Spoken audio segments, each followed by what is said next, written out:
Give me another hand, everybody. Yeah. Amen. Kids, you can head out. Kids, you're dismissed to Children's Church.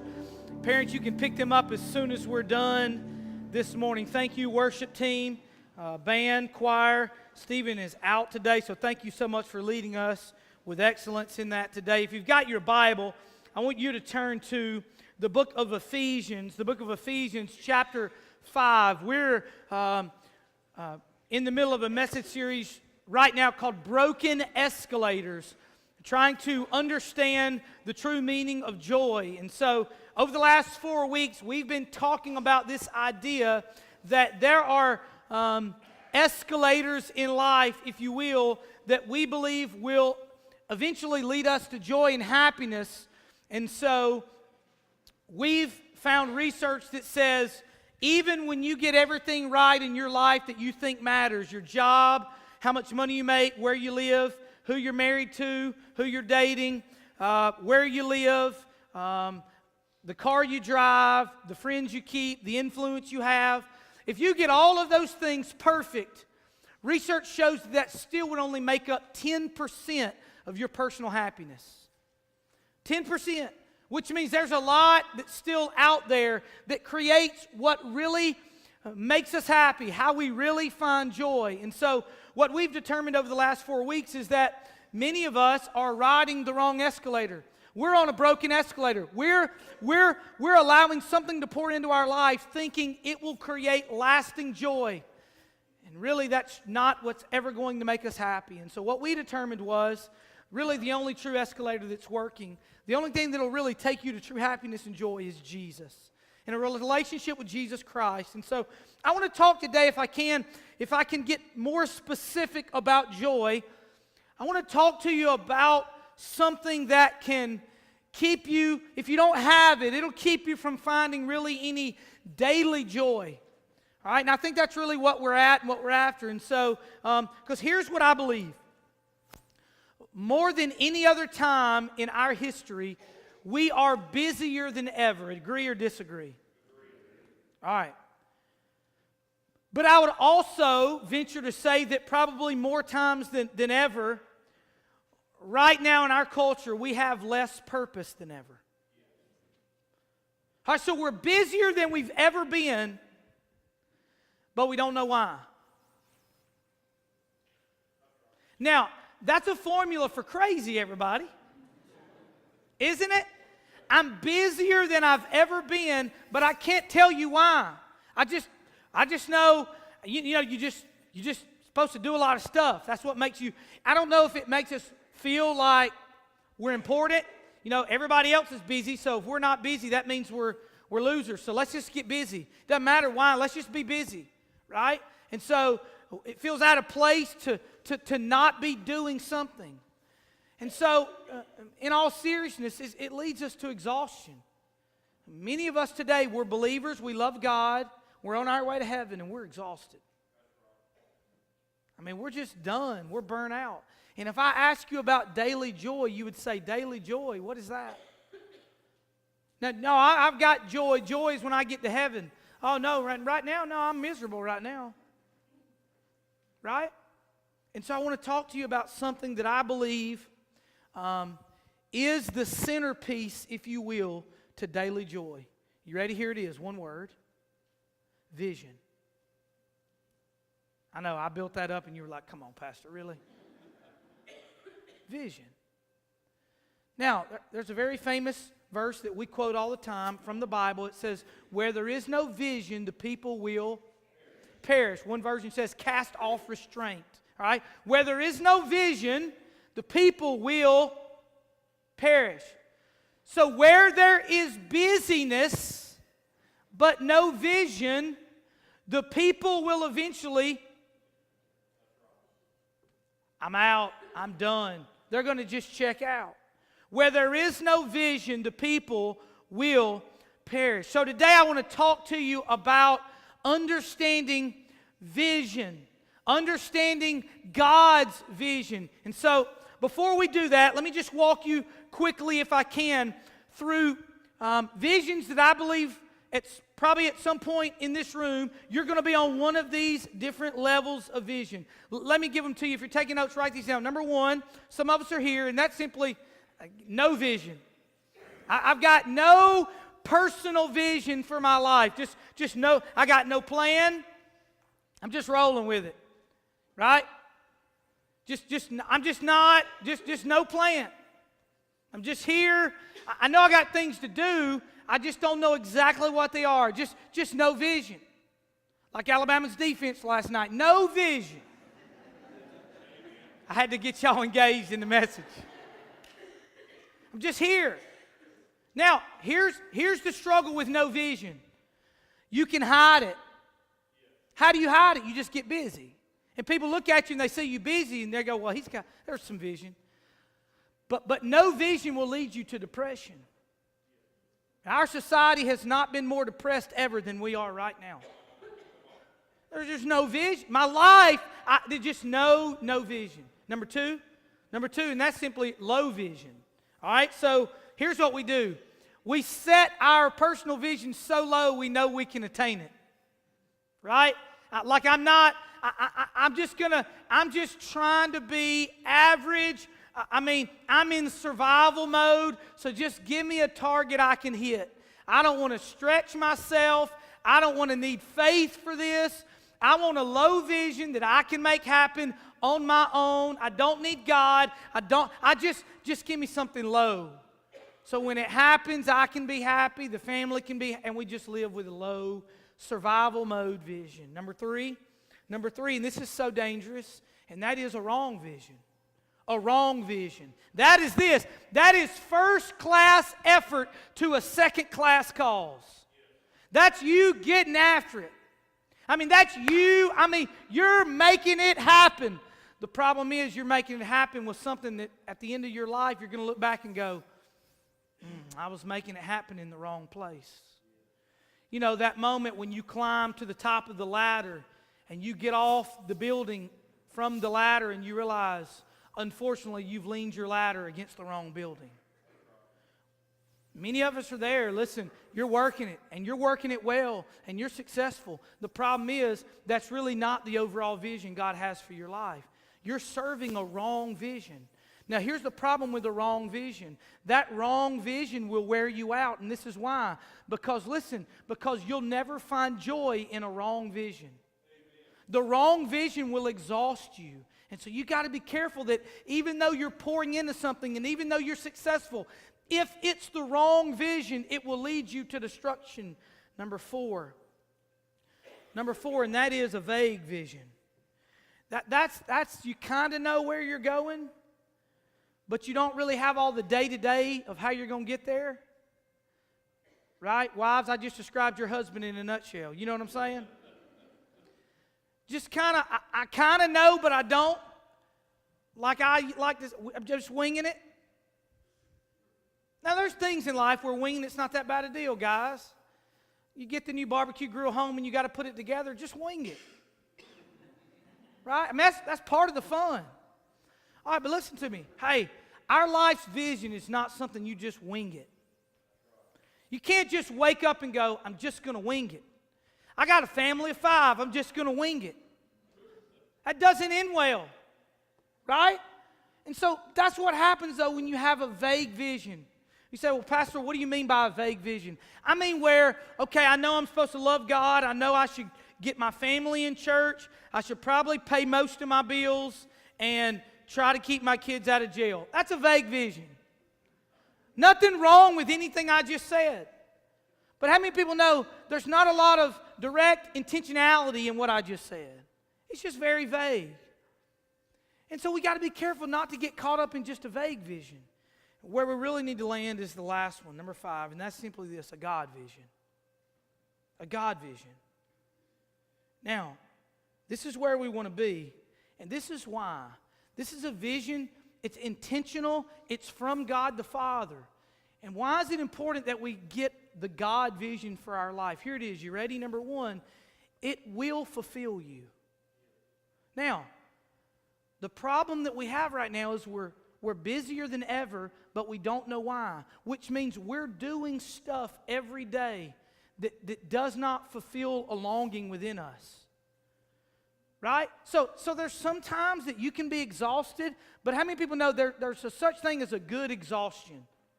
Like when you're giving yourself to something that you love and enjoy, it brings you fulfillment, you're willing to get exhausted for that. Right? Right? Some of you have hobbies that you love, and you will do it without sleep. You'll wake up early. Guys, won't we? Paint our face, right?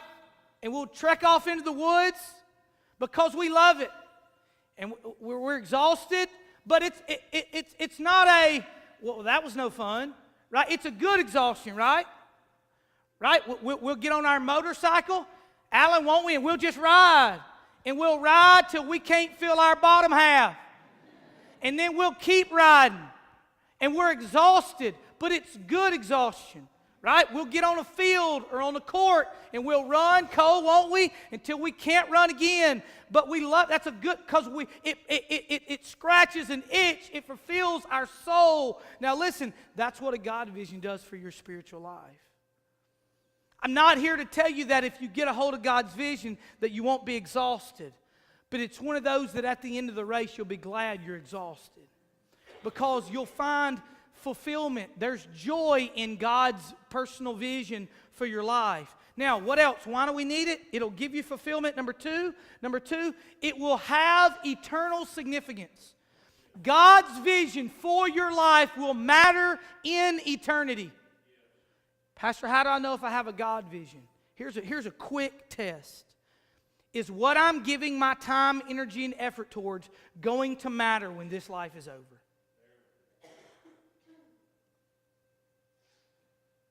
Now, there's certain things you've got to give your time and effort towards. Like, you've got to go to work tomorrow. Won't. Now, but with a God vision, here's what will happen. I find a way to make work have eternal purpose. Right? Listen, whether you like it or not, here's the truth for most of you.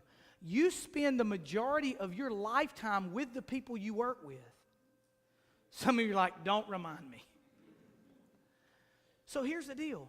If that is true, why would we not leverage that moment for the glory of God, seeing how many of those people and coworkers we can get to go with us to be with Jesus on the other side? But now listen, but if you're going to work with a vague vision, you're never thinking that way. You're thinking, dear God, get me through these 8 hours, right? Set me free from these people. But a God vision gives your life eternal significance.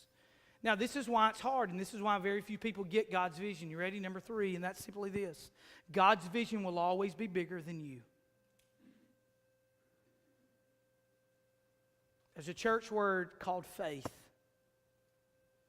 Faith always has to be attached to a God vision. God's vision for you is going to be this. God's going to give your life purpose, but if God doesn't supernaturally show up, you will fail. Anybody want to sign up for that? See, that's why that's hard. Because all the other visions you come up with, you can make happen on your own. But the deal is, when God gives you vision, I mean real vision, everything changes because it must happen with God. Here we go. Ephesians chapter 5. If you're there, say I'm there. All right, give me a minute. Ephesians chapter 5. Ephesians 5. Let's look at this and let's unpack this together. Let's look down. We're going to start it in verse 8. This is what the Bible says. It says, you were once darkness, speaking to the believer, but now you are light in the Lord. Live as children of light, for the fruit of the light consists in all goodness, righteousness, and truth. And find out what pleases the Lord. Have nothing to do with the fruitless deeds of darkness, but rather expose them. For it is shameful even to mention what the disobedient do in secret. But everything exposed by the light becomes visible, For if it is light that makes everything visible, this is why it is said, wake up, O sleeper, rise from the dead, and Christ will shine on you. Paul goes on to say, be very careful then how you live, not as unwise, but as wise, making the most of every opportunity because the days are evil. Therefore, do not be foolish, but understand what the Lord's will is. If I could paraphrase that last verse, do not be foolish, but find the God vision for your life. And so, Paul here is encouraging us that number one, you are no longer, if you're a child of God, you're no longer in darkness, but you're now in the light. And so Paul is just simply kind of encouraging us, if you're a child of God, if you're a child of light, then live like it. Walk in it. Walk in the light. Matter of fact, don't even get near the darkness. But then he says, but because it's a struggle, Paul says, be careful then how you live. So what is Paul telling us? Paul's telling us already, you're going to have to choose, because darkness and light there's going to be people that are coming and going, and you've got to make intentional decisions about how you will live. And so Paul encourages us to take every opportunity in these evil days to understand what God's daily vision for your life is. All right, so I want to give you 3 things, if I can today, very quickly, concerning the vision of God. All right, here we go. You ready? Number one, discover God's personal vision for your life. Discover God's personal. Now, that's a big word. That means your individual, just for you vision. Now, there's things that God puts in His Word that are for all believers. Okay? That means it's for all of us. And then there are things that God will give to you through His Word, through prayer, through another person that are specific directly towards you. God will speak personal vision to you. Now, the things that it goes along with is who you're around, what your spiritual gifts are, where you work, all those things that we talk about, all of those things will be invested in this personal vision that God gives you. Now, here's the deal. Most of us never really pick up on this personal vision. We get the overall Christian vision. All right, I'm a child of God. He tells me I'm in the light. Don't be in the dark. Okay, all right. Walk in the light, not in the dark. All right. Do good things, not bad things. Go to church on Sunday. Raise my kids right. Pray before meals. Right? And we do all these things, and here's what we never get. God, what's your personal plan for me? Like, God, why in the world am I here? Because listen, without that answer, you will not find daily joy. You won't. And this is why. Because you're not sure your day has any purpose. You're just here. I mean, you're doing some good stuff, right? For the most part, you've kept your children out of jail. Good job. But at the end of the day, here's what you're thinking. But God, why do you need me personally? You ever thought about that? Like, in the grand scheme of God's puzzle, does it really matter if your piece is missing? I mean, God, if I don't do it, I mean, you can just pick up another piece and put it. I mean, surely you don't. I mean, I can't. God, surely there's not a personal thing in this for me. You just got a big God picture and you make it happen. But what if I told you this morning that God had a personal plan just for you? Not just that. You ready? Here's the deal. And He's not given anyone else that specific plan. thought about that? Like God has placed something in you, and He's only put it in you. There's not a B, C, D, E out there in case A doesn't do it. It's just in you. But here's the thing. You have to discover what's in you. Now, sometimes here's what we do, I think. Like when I say that, you'll leave here today and go, that is so awesome. God's got a specific plan for me. It's just for me. And then we leave here and that's our takeaway. God's got a plan for me. But we never discover that plan. We just get excited that it's for me. Right? That would be like me wrapping you a Christmas gift and bringing it to you and you going, oh my word, thank you. This is for me. And you leave and you put it in your car, driving home. This is so awesome. That is for me. And you get it home and you're looking. Merry Christmas to me. And you sit it on the shelf and you admire it every day. And it brings you encouragement that someone thought of you and gave you a gift. But you never open it to discover what the gift is. Listen to me. That's where most of the church is. People tell us that God has a personal plan and vision for your life, and we embrace it, and yay, God's got a plan for me. We just never figured out what it is. And we've got this unopened package, this gift from God, and we never unwrap it to see what God's gift really is. And I want you to know, listen, you serve a Father who is that engaged in your life. I mean, He's that specific. Listen to what the Bible says in Psalms 139. For you created my inmost being. You knit me together in my mother's womb. I praise you because I'm fearfully and I'm wonderfully made. Your works are wonderful. I know them full well. It goes on to say, my frame was not hidden from you when I was made in secret place, when I was woven together in the depths of the earth. Which, by the way, all of this happened before you even came to be. Your eyes saw my unformed body. All the days ordained for me were written in your book before one of them came to be. Don't tell me God doesn't have a specific plan.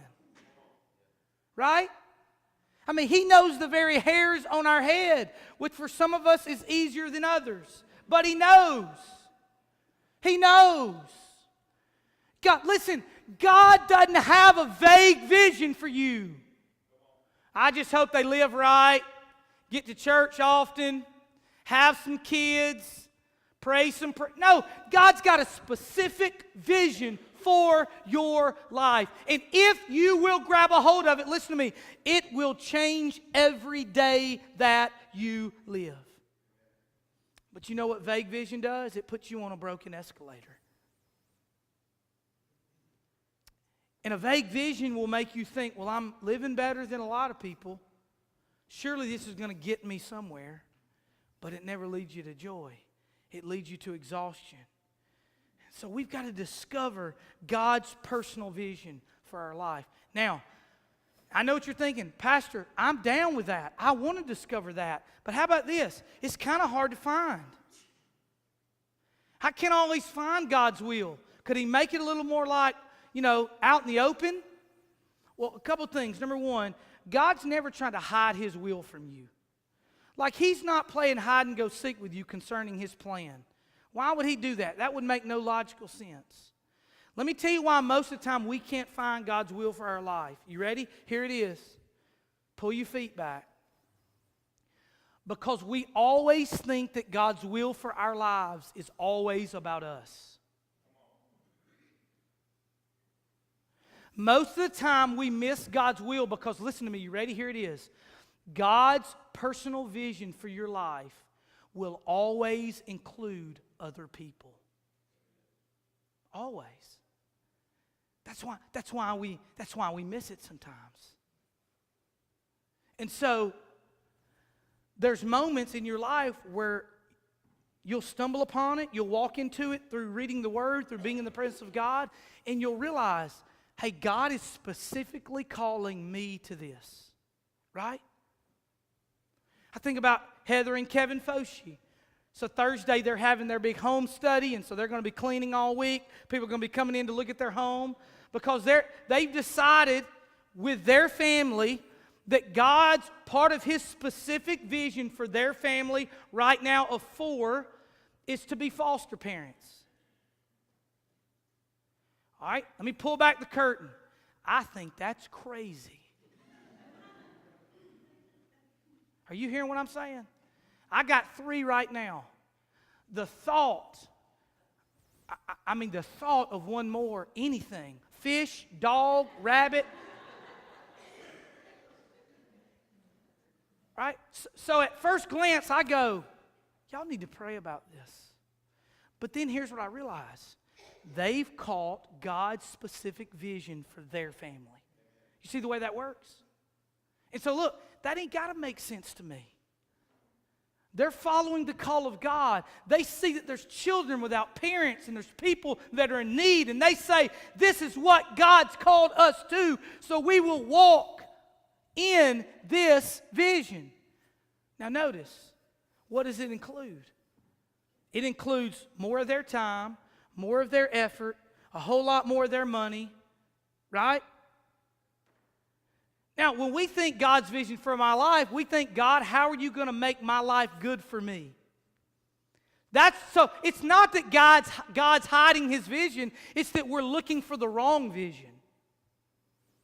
Sometimes the easiest way to find the vision for you that God has is to see where you can serve other people. I promise you God's vision is always there. And so, what area in your life have you not looked? Because you're waiting on God. God, what's my vision? God, where do you want me to work for the next 20 years? I know that's your vision, God. But what if God told you, I don't care where you work for the next 20 years. I care how you treat people where you work. Students, what if He told you, pick wherever you want to go to college? I'm more concerned with who you're becoming when you get there. Now that goes against how I was taught when I was your age. I was taught, don't miss this decision. If you go to the wrong school, God will never use you for the rest of your life. And that freaked me out. You're 17, 18 going, I don't know. I just now started making my own breakfast. You know what I'm saying?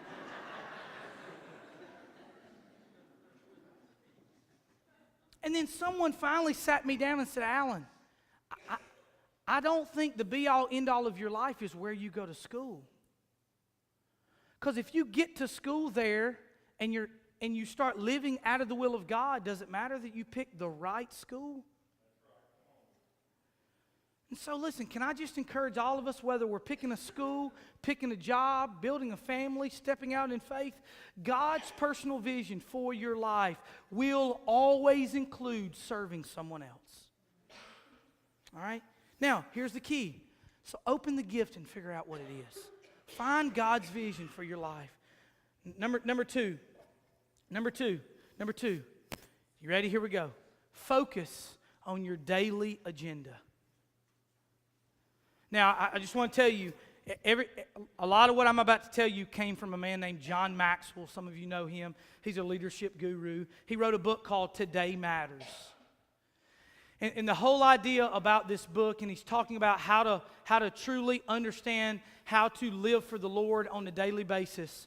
One of the things that John Maxwell says is this: we over-exaggerate yesterday, don't we?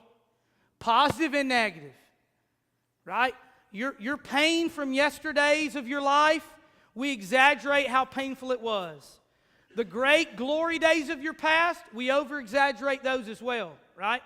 The fish you caught 3 years ago was this big. Now when you tell the story, it's this big. And every story you tell, it gets bigger. We over-exaggerate yesterday. And here's the problem. We overestimate tomorrow. Right? We can do everything tomorrow. Well, if I can remind you, like the little song, tomorrow is just a day away. Like it's tomorrow. You can't do everything tomorrow. Everything's not going to fix itself tomorrow. We're overestimating tomorrow, and we're underestimating right now today.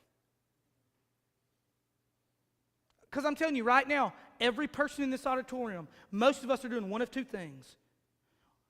We're looking back at yesterday or we're dreaming of tomorrow. Just a question. Don't raise your hand, don't answer out loud.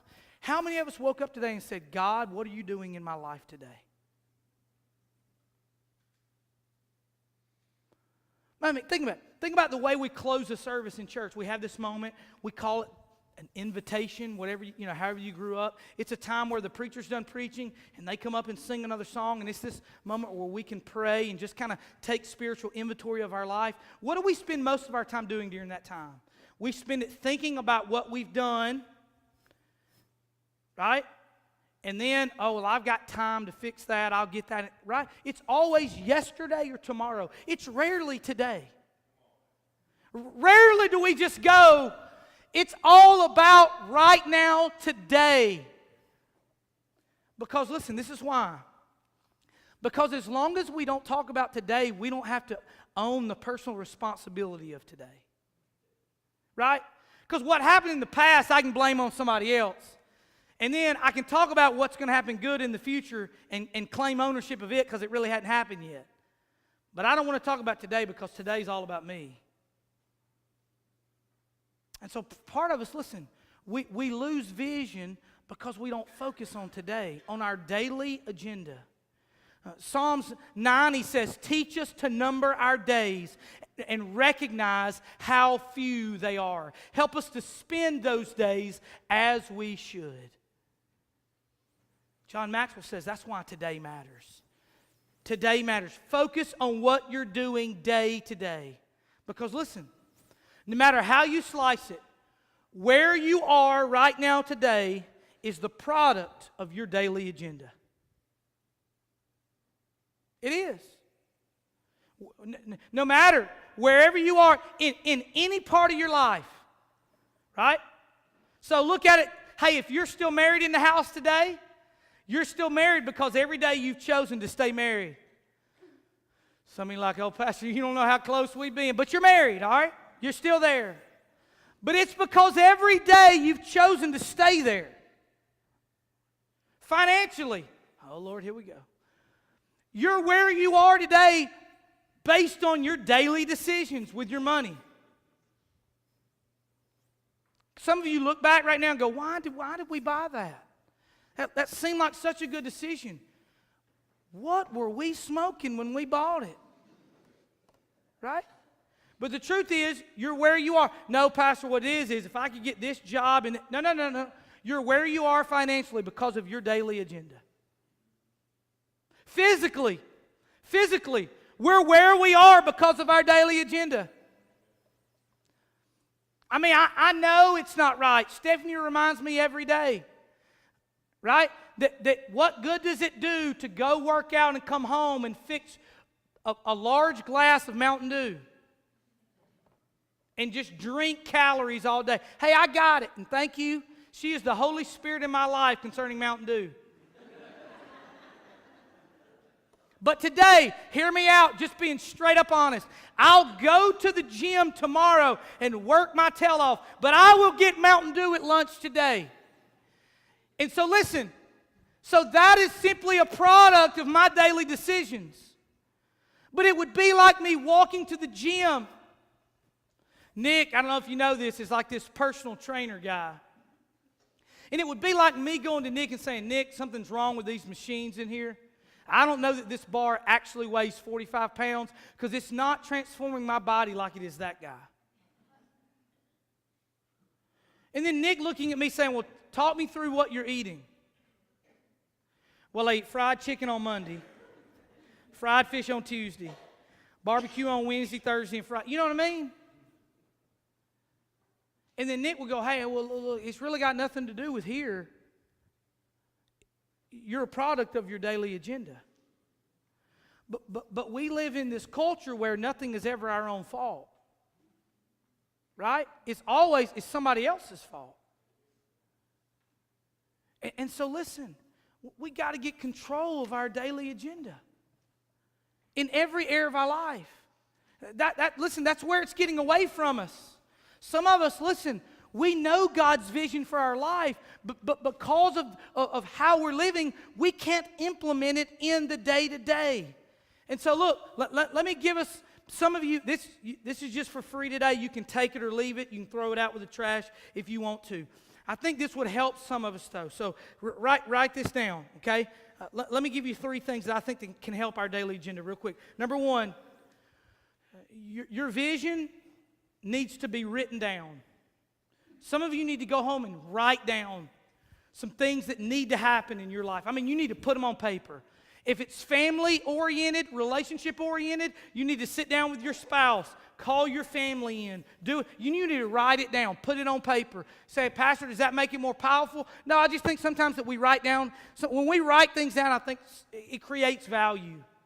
And a lot of us, that's certain personalities, you know. I know some of you like to work with freedom. I like to work with lists. Like, you know what I mean? When I wake up on a day off, the first thing I do is I take my phone out and I will type in a list of the things I'm doing. Because, number 1, I get a sense of fulfillment when I can check one of them off. But also, number 2, I don't want to make sure I don't start chasing another thing before I realize I really needed to do that. So writing things down matter. Some of you, I know you don't like lists. I've talked about this a lot. I'm a list person. My wife likes to work in freedom. And it drives me bananas. You can ask her. I'm being honest. Some of the biggest fights we've ever gotten in our marriage is over what? Lists. I mean, I would have a list. If it was up to me, our dinner meals would be planned from now until the return of Christ. And they would be written down somewhere. I just love it. I mean, really. We've got this little chalkboard thing right there in our kitchen, and every now and then I'll come in, and it'll have the days of the week, and she will have listed the meals out from now until the next week, and I just walk up and kiss her in the mouth. Fires me up.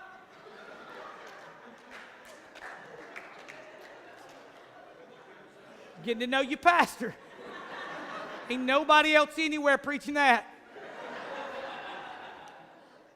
All right, but listen, I think it matters, listen, because I think what gets us into this vague vision thing is, nobody wakes up and says, man, I just want the vaguest vanilla vision I can have. Nobody wants that, but when you don't think in specifics, you do not live in specifics. And the first start for some of you, you need to go home and write it down. Like, what is the vision?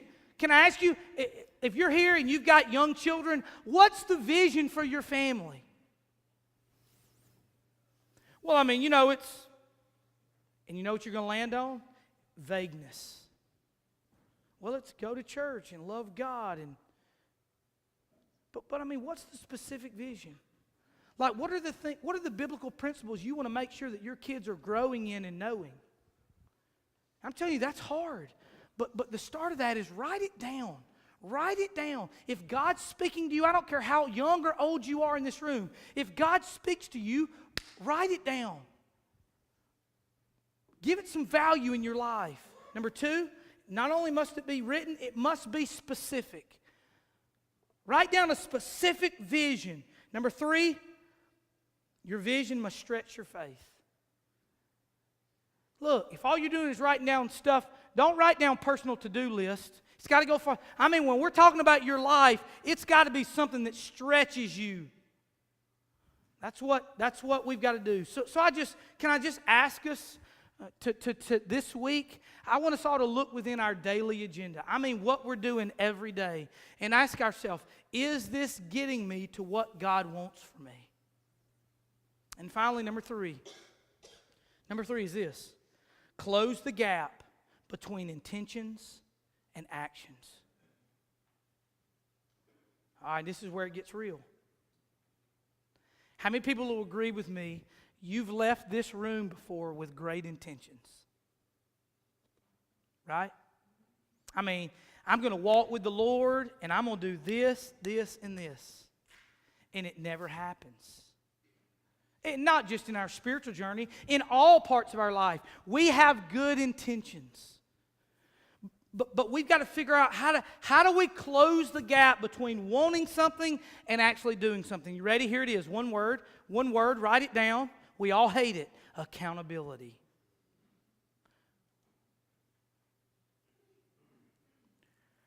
Because if I just keep it to me, and I have the intentions, but I never do it, nobody really knows it but me, so it doesn't look bad, doesn't sound bad, right? But all of a sudden, when I let somebody in on my journey, it gets real. Doesn't it? Hey, Skinner, I'm about to stop drinking Mountain Dew, and I want you to hold me accountable. Good luck with that. But the moment I verbalize that to him, right, I've now let somebody else in on the fact that that's taking place. So in just a moment, when church is over and he walks down to my office and sees that 20-ounce Mountain Dew sitting on my office desk, he would say, hey, what is this? Right? And then now I've got to have a conversation. You've done this. You know what this is like. We build in accountability in our workplaces. We build in accountability when we want to meet a goal, right? What does accountability do? It kind of keeps us in the game, on the path. But the other thing it does is it makes us be honest with someone other than ourselves. And some of us, listen, we want so badly to walk in the will of God and to find God's specific vision. And you're never going to do that without letting someone else in your journey. And today, I'm not here to tell you who, what, when, and where. I'm just telling you this. You've got to have some accountability in your life. And so this is what I would say. When God starts speaking vision to you, start bouncing that off of certain people and just say, this is what I feel God calling me to. And listen, when you find someone who can hear that vision and encourage you to walk in it, that's probably a sign that that's somebody that can be accountable to you with that vision. I mean, if you feel God calling you to something and you share it with someone and you go and their response to you is, that's crazy. I don't know. I would never do that. That's probably not who needs to be accountable to you for that. You need to find someone who's going to walk with you and support you and hear you and defend you and pick you up when it's hard. But if you really want to get this thing passed, I just have good intentions, but I'm gonna actually put it in action. Listen to me. Find some accountability. And for certain things, it can be your spouse. For other things, it can't be your spouse. There's going to have to be different people in your life that can keep you accountable. But listen to me. Here's what I know. You ready? If you don't, you'll never find joy. You'll be busier than ever with no purpose. And all you're dreaming of is a day where you could just slow down. When really, we've got to find the purpose behind what we're doing. Proverbs 15:22 says this: plans fail for lack of counsel, but with many advisors, they succeed. Listen to me. Your circle of people around you matter. Because if you surround yourself with people with low vision, no vision, vague vision, don't be shocked when that's what you walk with. Because a vague vision feels normal. Because low vision feels okay. You need to get around some people who have specific vision. Now, let me tell you what's going to happen. When you first get around them and you don't have it, you're going to feel out of place. You're going to feel like a zero, and they look like a hero. And here's what I'm telling you. Just keep walking with those people. And eventually, those principles will begin to rub off on you. I remember early on when me and Stephanie first decided, hey, it's time for us to try to get out of debt. And you're reading material, and you can go through these Dave Ramsey things. And what I always like to do when I venture into anything new is go read about people who have already done what I'm about to do. And if you've ever been in bad debt and you go read stories about people who are debt-free, it makes you just want to go, I'll never get to there. You just want to quit already before you start. And I remember starting the process of trying to do that, and I mean, it was a struggle. And so here's what I'm telling you. Some of us, we are fearful of people who have God's specific vision because we're afraid we're never going to catch it. And so we just say, well, I'm more comfortable over here with the low vision, vague vision people. Here's the problem.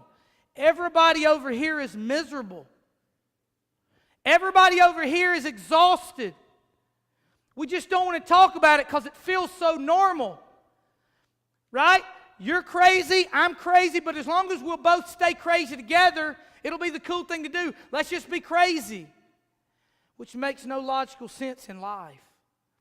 So some of you today, you need to step out of your comfort zone, get around somebody that's got some vision, and walk with them and learn with them. Why? Because the Bible says the days are evil. And that we must figure out what God's vision for our life really is. Let's pray.